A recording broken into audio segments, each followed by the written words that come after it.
Yes, hello. Good morning to everybody. I hope you can hear me and see me. Thank you, Nelu and Sacho and all the participants for this invitation. I would just start to make just a special comment for friends from North Macedonia and Bulgaria. I would like just to express briefly my deep compassion for what happens 2 days ago on the Bulgarian roads with this horrible crash of a bus. I think of course, it's a big disaster for North Macedonia because I understand majority of people in the bus were from North Macedonia. It's country I like very much. I was there some weeks ago. It just I know that where the accident took part, it was a road which had been renewed, but the connection between Bulgaria and North Macedonia are really terrible. There is no public transport, no plane, no train. The road is globally very bad, and I think this absence of good infrastructures in the Balkan, I think, is a major concern. So, as speaking with people from the Balkan, I would just notice this question mentioned my our compassion from Europe, from the European Union, and wish that the infrastructure will be improved in the future. Coming to our topic, I would just say first of all that Balkans are very important for Europe because Balkans are Europe. Balkans are Europe for historical, political, religious, cultural identities reasons. And of course, Bulgaria, which is geographically in the Balkan, but we could add Romania as well, are member of the European Union. But the other countries, and Croatia, but the other countries of the Balkans, mentioning Serbia, Bosnia-Herzegovina, Montenegro, North Macedonia, Albania, and the entity of Kosovo, are part of our European civilization. And coming to my second point, I would say that I personally think that the enlargement of the EU to all the Balkans country is for several European leaders in Europe. I just mentioned that Viktor Orban make a statement in this direction some weeks ago. The enlargement of the EU to the Balkans should be a priority and should not be postponed. There is always reason for postpone, but to be honest, we should consider that each day we postpone more, each day we create more danger for the Balkan. You can see that tensions arise between Serbia and the entity of Kosovo and in Bosnia Herzegovina as well. And we can see also that some other powers who are not always friendly with us could use the weakness of the Balkans, the difficulties, the absence of good infrastructures, the absence of good relation among these countries, as a way to weaken Europe.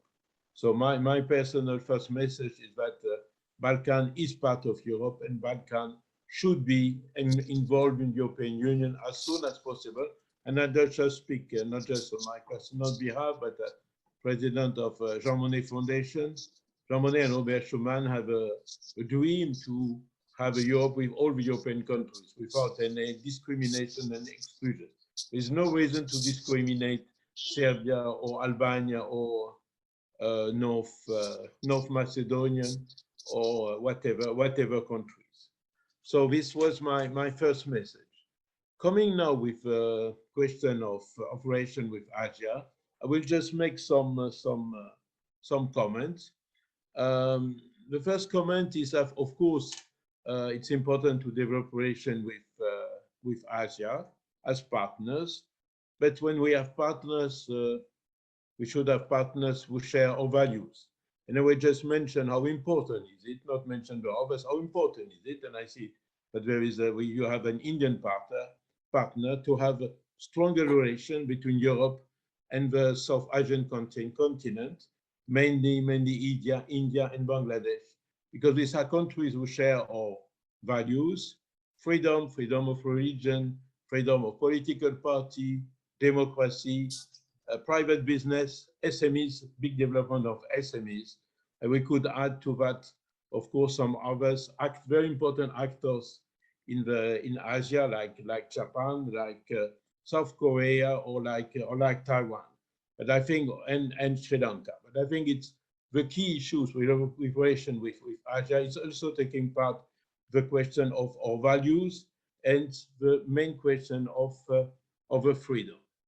I would just say also that concerning the role of the Balkan, because you mentioned that and the question of the value chains, it's important to see that Balkan should not be treated as just a gateway for importing some Asian products and to send them back to Europe. I think it's taking this question on this unique perspective is, in my view, insulting the capacity of the Balkans. Capacity of the Balkans is, as part of Europe, and I hope as part of European Union, to be able, with their own capacities, with their own skills, with their own infrastructures, with development of industry, development of service, to be partner in this value chain, not just transit or logistic, or I would say low salary partners who could be exploited either by the North European, either by the people from Asia. This is not the question. We should think of developing, and this is, in my view, the task of the European Union. Is why the enlargement is so important. Developing the capacities of the Balkan countries, of the Balkan regions, by improving the educational network, by improving the infrastructures, and by improving the relation between themselves. As I mentioned, the relation between North Macedonia and Bulgaria. It's a shame that public transport infrastructure are so badly developed. So I think in that perspective, if we focus on the reinforcement of the capacities, capacity, I could also think about SME service, or support service for enterprise, support service for investment in all the Balkans country, in connection with all of them, because we should be like a network. We should consider Balkan as a global region with best relation among the countries. Then we could consider some interesting value chains project, including involving enterprise company from Asia. I just mentioned India. I think there is big potential of Indian-Europe relation. Fortunately, it's not exploited. I really deeply regret that the European Commission is just thinking of a big economic investment deal with China, which don't share, as we all know, our common values, but don't have don't strengthen the relation with India. And we could think also of stronger relation with Japan, South Korea, Taiwan, and the countries I mentioned. I will just add also, because I saw that this is one topic that you mentioned in your conference. I will just congratulate you. The fact that you involved also the question of Russia.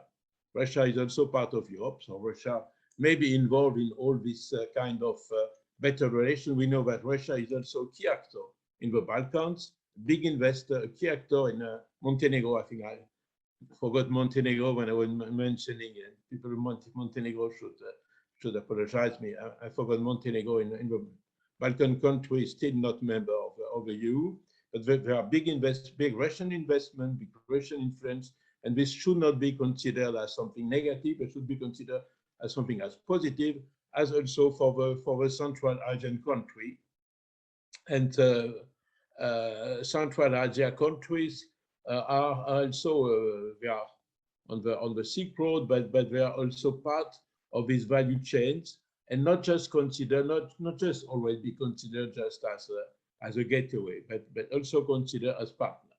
So to conclude, because I don't want to be too long, because I think there are very better experts who will take the floor after mine, I will just repeat that this very interesting conference should not forget that our main aim is to develop the economy of the Balkan countries, to boost the economy of the Balkan countries, not just that in making them being, I would say, part of value chains and economic exchange with Asia. As I mentioned, it could be effectively positive, but to strengthen their capacity, first of all, politically as member, future member of the European Union as soon as possible.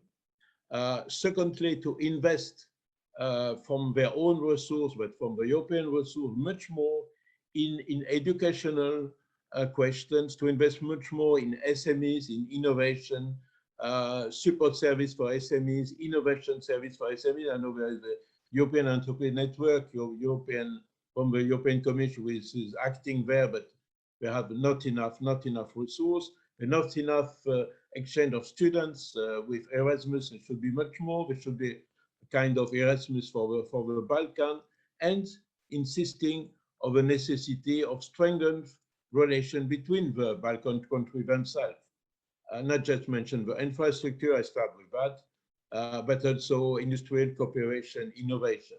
And on that matter, on that perspective, cooperation with Asia, with, I will say, the democratic and country of Asia, we share our values, and we can, of course, be a real and valuable partner, like India. I know there's some Indians in this this conference. This could be a real plus. But don't forget that our main aim in that perspective is to reinforce the Balkan countries. Today we see there's some dangerous evolution in some other countries, extremism, radicalism, and way to, they could, I will say, be in the next years a real threat for Europe. So it's really time now to think of the Balkan with a global perspective, and with the perspective that we should really strengthen the Balkan and strengthen the link between Balkan and the European Union. I thank you very much, and I hope a big success to this beautiful conference. Thank you to University of Skopje, of Sasha, and of IAR and NELU and the other partners for this very good opportunity. I am very happy. I am very happy, Henri. You always deliver a nice speech. You know what you are talking about. You have a lot of knowledge. You have been in the committee of the Economic Social Committee for a long time. You've been president of this. I know that you did all the best to engage the European Union in the approach with Balkans, with Asia. I'm very happy on behalf of everyone. We would like to thank you. And we are proud that you are a member of our honorary member of our academy, and we count on you. And many thanks once more.